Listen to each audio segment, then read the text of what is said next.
शुरू कर चुके हैं स्टार टीवी बिहार का स्पेशल कार्यक्रम सियासी चर्चा। देखिए, पहले फेज की वोटिंग खत्म होती है और उसके बाद एनडीए का मनोबल जहां कम हुआ है, वहीं दूसरी तरफ महागठबंधन का कॉन्फिडेंस लेवल एकदम हाई हो गया है। इस बीच अब सीमांचल पर नजर है। दूसरे फेज की वोटिंग 11 को है और उसके पहले महागठबंधन से एक बेहद ही सुखद तस्वीर सामने आती है। तेजस्वी और पप्पू यादव की दोस्ती हो गई है और ये दोस्ती 11 तारीख को क्या रंग दिखाती है, उसी पर खास बातचीत करेंगे। बात करने के लिए हमारे साथ मौजूद है हमारे editor in chief Saroj sir. बहुत बहुत स्वागत है सर आपका। बहुत धन्यवाद सर, एक तरफ पप्पू यादव और तेजस्वी की जो है क्लोजनेस वो बढ़ गई है, दूसरी तरफ सहनी और आईपी गुप्ता भी अपना छाप छोड़ेंगे। क्या माहौल है सीमांचल का?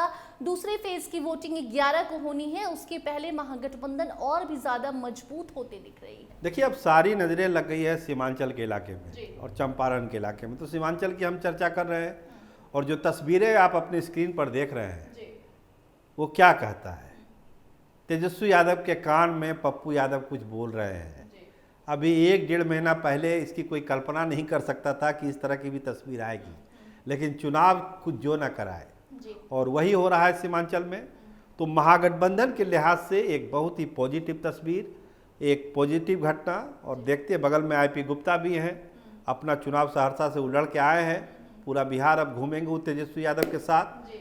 तो कहीं ना कहीं आईपी गुप्ता और सहनी और उस पर तेजस्वी यादव और पप्पू यादव की ताकत सीमांचल में महागठबंधन को एक बूस्टर डोज दे सकती है। जी, पहले फेज के बाद महागठबंधन का जो कॉन्फिडेंस है वो और ज्यादा बढ़ गया है और पप्पू यादव भी आज धमदाहा से तस्वीर सामने आई। तो क्या लग रहा है कि सीमांचल में इसका क्या प्रभाव पड़ेगा? जीत की ओर महागठबंधन कितना आगे बढ़ रहा है? देखिए, सीमांचल में देखिए मजबूत तो आरजेडी थी ही, वहाँ पर है भी, लेकिन पप्पू यादव का विरोध, कभी और दूसरे कारण, अब तो संतोष कुशवाहा भी उनके साथ आ गए हैं।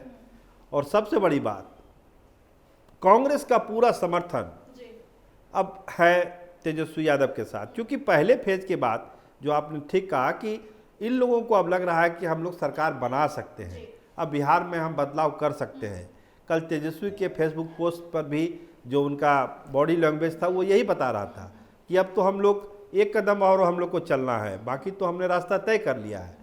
तो पप्पू यादव और तेजस्वी यादव ये जो ताकत है सीमांचल में, और उसमें कहिए कि आईपी गुप्ता और मुकेश सहनी का टॉप अप जो होता है ना, टॉप अप कर देना, तो ये तमाम चीज़ें एक मजबूत ताकत के रूप में। और सीमांचल की जो सीटें हैं 4 जिले की, पूर्णिया, अररिया, कटिहार और किशनगंज की, इसमें एआईएमआईएम की चुनौती है। सही बात है कि एआईएमआईएम भी वहाँ एक बड़ी ताकत है, लेकिन जब पप्पू यादव का साथ हो जाता है और आईपी गुप्ता और सहनी जी का एक टॉप अप हो जाता है, तो कहीं ना कहीं एआईएमआईएम को भी इस चुनाव में सोचना होगा कि वो अपना पिछला रिकॉर्ड जो उन्होंने जीता था 5 विधायकों का, उसको वो रिपीट कर पाएंगे या नहीं कर पाएंगे। क्योंकि हर एक सीट पर अब बहुत ही क्लोज फाइट वाला मुकाबला होगा, उसमें जो तरीके से अपनी चाल चल देगा वही चुनाव जीतेगा। जी, धमदाहा से जो तस्वीर आई वहां पर ये भी देखने को मिला कि नई पार्टी आईपी गुप्ता की जो महागठबंधन में शामिल हुई है, तेजस्वी के साथ तो आईपी गुप्ता घूम ही रहे हैं, हर जगह नजर आ रहे हैं, दोनों में अच्छी खासी दोस्ती है।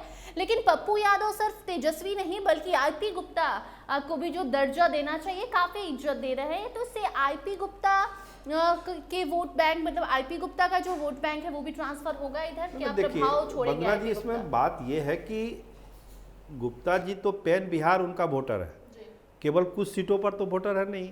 और खासकर जिस सीमांचल की हम बात कर रहे हैं, सीमांचल के इलाके में आईपी गुप्ता का जो तांती ततबा का और पान समाज का है, उसकी वोटरों की संख्या बहुत है। तो उस वोटर को भी पप्पू यादव चाह रहे हैं कि वो भी गोलबंद हो। तेजस्वी यादव भी देखिए साथ साथ घूम रहे हैं, तेजस्वी यादव और आईपी गुप्ता कोई अलग अलग नहीं घूम रहे, हर जगह वो घूमेंगे। अभी पूरे बिहार में 9 तारीख तक साथ साथ घूमेंगे। खासकर सीमांचल के इलाके में उस समाज की एक आबादी है, सहनी समाज का भी अपना प्रभाव है। तो इन सब को लेकर एक मजबूत तस्वीर जो है सामने आज सीमांचल के दिखी है, और ये तस्वीर जो है वहाँ के चुनावी नतीजों को बहुत प्रभावित करने जा रही है। और पप्पू यादव जो अभी अब तक अपने आप को आइसोलेट समझ रहे थे, ये तस्वीर जो आप देख रहे हैं तेजस्वी यादव और पप्पू यादव की बॉन्डिंग, ये यही बतलाती है कि तेजस्वी यादव ने अब पुरानी चीज़ों को भुला दिया।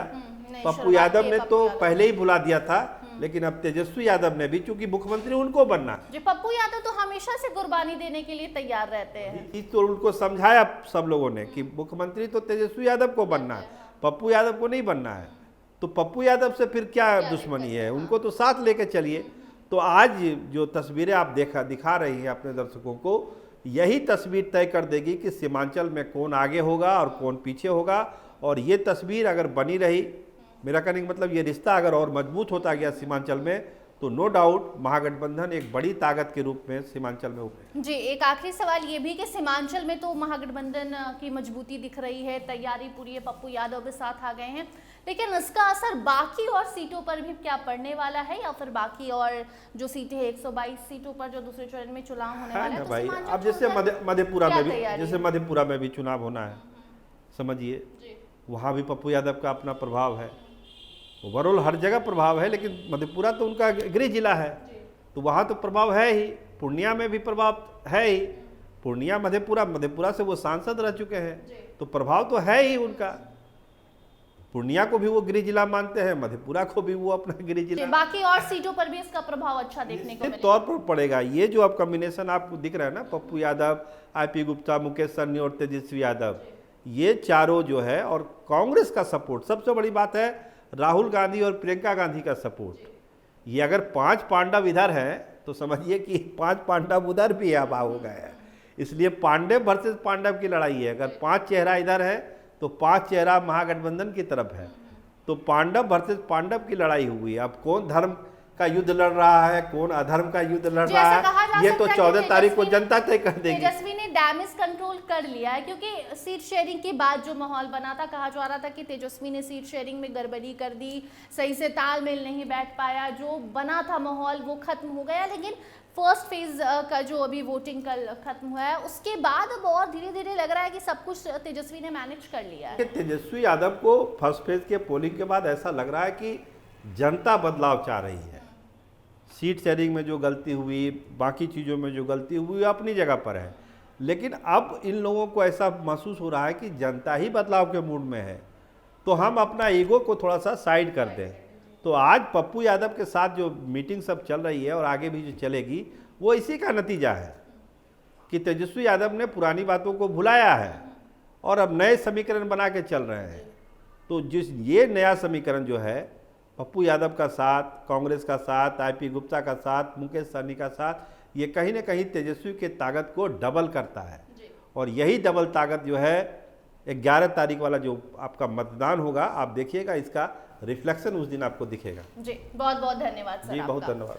तो देखिए, जो भी दर्शक देख रहे थे, आप सुन रहे थे किस तरीके से महागठबंधन एकजुटता की मिसाल पेश करने जा रहा है। एनडीए के भीतर भी हालांकि सब कुछ ठीक बताया जाता है, लेकिन तस्वीरें अलग अलग से सामने आ जाती हैं। महागठबंधन में पप्पू यादव का साथ तेजस्वी को जीत की ओर आगे बढ़ा रहा है। सीमांचल में महागठबंधन मजबूत हो रहा है, जिसका असर बाकी और सीटों पर भी होगा। और इस दोस्ती जो है, ये दोस्ती क्या गुल खिलाती है, ये तो 14 तारीख को परिणाम में देखी जाएगा। फिलहाल इन मुद्दों पर आपकी क्या राय है, कमेंट सेक्शन में जरूर बताइए। देखते रहिए स्टार टीवी बिहार।